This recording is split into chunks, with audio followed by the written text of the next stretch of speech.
যখন আমার অনেক বেশি ক্ষুধা লাগে তখন মাথায় শুধু হেলদি এবং টেস্টি টাইপস খাবার এই মাশরুমটাই মনে পড়ে, আর এই মাশরুমটাই আমার কাছে খুবই খুবই খুবই ভালো লাগে। তো হ্যালো এভরিওয়ান, আসসালামু আলাইকুম, welcome back to my channel hobby of Saima. আজকে আমি আপনাদের সাথে শেয়ার করছি সটেড মাশরুমের রেসিপি। তো প্রথমে একটি প্যানে নিয়ে নিচ্ছি কিছুটা বাটার। অবশ্যই বাটারটা ব্যবহার করতে চেষ্টা করবেন, বাটার ব্যবহার না করলে টেস্টটা মোটেও ভালো আসবে না। পাশাপাশি আমি নিয়েছি 1 ক্যান মাশরুম, আমি একটা ক্যান পুরো ইউজ করেছি। কিছুটা রসুন কুচি, ধনিয়া পাতা কুচি এবং একটা বড় সাইজের পেঁয়াজ কুচি। বাটারের মধ্যে রসুনটাকে প্রথমে ভেজে নিচ্ছি, একটু হালকা লাল হয়ে আসলেই এর মধ্যে আমি দিয়ে দিব পেঁয়াজটা। অবশ্যই রসুন আর বাটারটা প্রথমে ভেজে নিতে হবে, তাহলেই দেখবেন একটা ওয়াও অনেক সুন্দর একটা ঘ্রাণ চলে আসবে। রসুন এবং পেঁয়াজটা লাল হয়ে আসলে এর মধ্যে আমি দিয়ে দিব মাশরুমগুলোকে। খুবই ইজি এবং সিম্পল একটা রেসিপি, উইদিন 10 মিনিটসে এইটা মানে কমপ্লিট হয়ে যায়। আর খেতে মাশাআল্লাহ এত ইয়ামি, আমার কাছে তো খুব ভালো লাগে। তো এখন আমি মাশরুমটাকে সটে করে নিব এবং দিয়ে দেবো এর মধ্যে কিছুটা লবণ। এটা যার যার টেস্ট অনুযায়ী দিয়ে নেবেন, কেউ বেশি লবণ খাই আমরা, কেউ কম খাই, আমি অলওয়েজ বেশি লবণ খাই।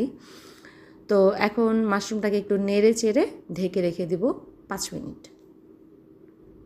আর চুলার ফ্লেমটা থাকবে একেবারেই লোতে।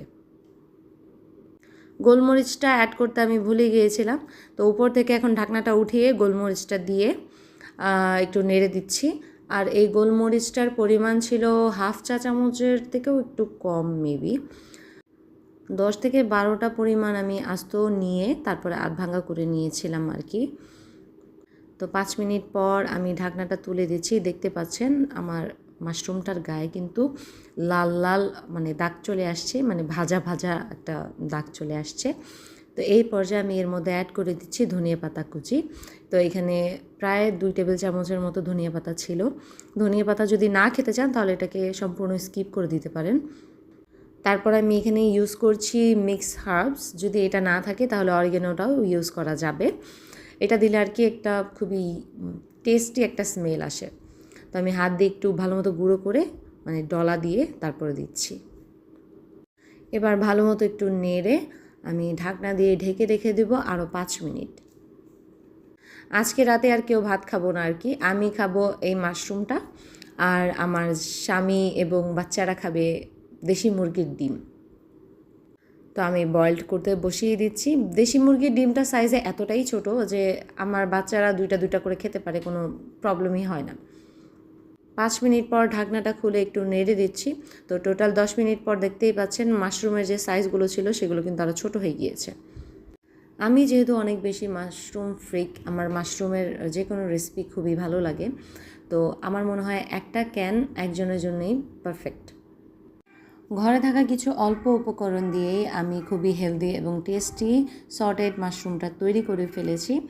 তো এই হচ্ছে আমার আজকের ভিডিও, আশা করি আপনাদের সকলের কাছে ভালো লাগবে। যদি ভালো লাগে অবশ্যই আমার ভিডিওতে একটি লাইক এবং কমেন্ট করবেন, এবং যদি সম্ভব হয় আমার চ্যানেলটিকে সাবস্ক্রাইব করে আমার পাশেই থাকবেন।